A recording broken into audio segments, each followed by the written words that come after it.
Hey, Quants, we're going to do a real quick one on the charts today.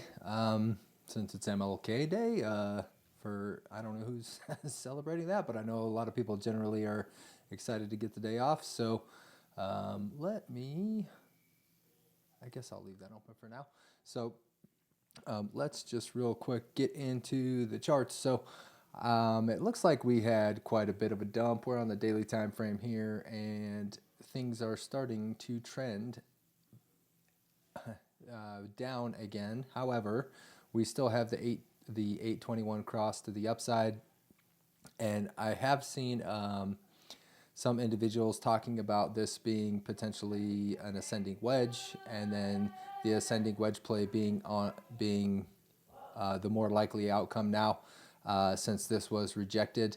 I think that is not, that's a valid play. You could definitely draw the line up this direction, and then another line up this direction, and see an ascending wedge.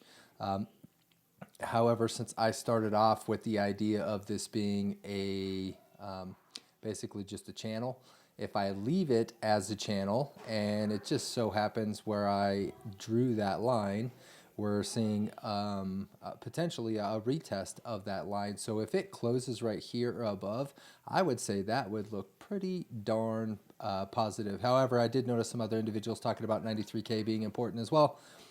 So maybe this just might be the area where they're trying to suck some people, markets, whoever the market man is, trying to suck people in, and then potentially dump it further. But I will say, if the candle closes like this, that does not look bearish to me.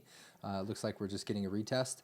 I did mention before, and this is not that situation just yet, but just on the stochastics, if we get blue, red, blue, or buy, sell, buy, that has been indicated as a buy divergence signal there, and so that could look bullish if that's how things play out, considering we have the sell right here on this particular candle. If it closes with that and then price zooms up, for whatever reason, there's definitely a potential of being able to get this buy signal here, which is just the cross of that stochastic, the stochastics here again.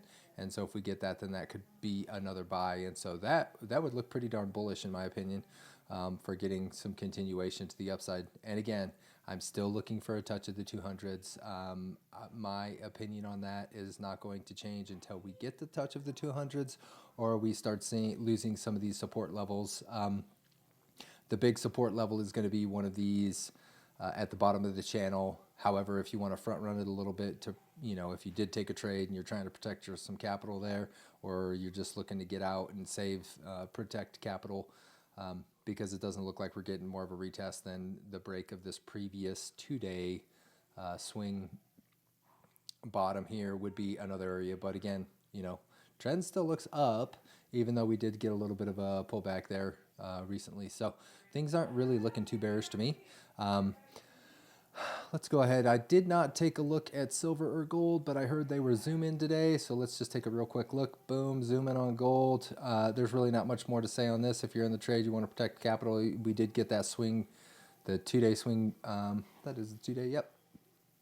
Swing bottom, another swing bottom formed. So another opportunity to move your stops up to protect some capital if that's what you want to do. And then the other opportunity in silver is looking like, again, this candle is looking kind of like the Bitcoin candle. If we get a turnaround in price here, this could potentially be another bottom and another opportunity to go ahead and move those stops up to protect some of that capital.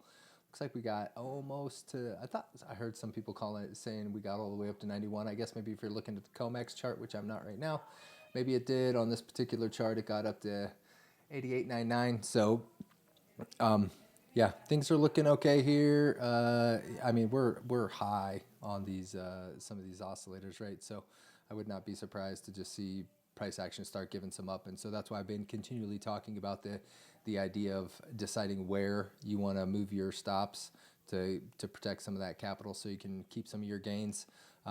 But I don't know if I'm not quoting the saying per se here, but the markets, when it starts going, it can just keep going, despite what you might think or believe. So just a good idea to prepare for both sides there. and protect your capital, but also let it ride if it's still going to the upside. So, all right, hope everyone is getting some time to enjoy a little bit of holiday time, spend some time with the family, always good.